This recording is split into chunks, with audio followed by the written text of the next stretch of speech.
రానున్న చుక్కలే విన్నా గాని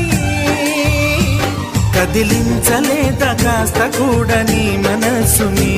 పరదాలు దాటి ఒక్కసారి పలకరించవేమి అందరినీ ఇలా వెంటపడి అడగాల సరదాగా నువ్వే ఎదురైతే సరిపోదా నిద్రపోతున్న రాత్రి నడిగా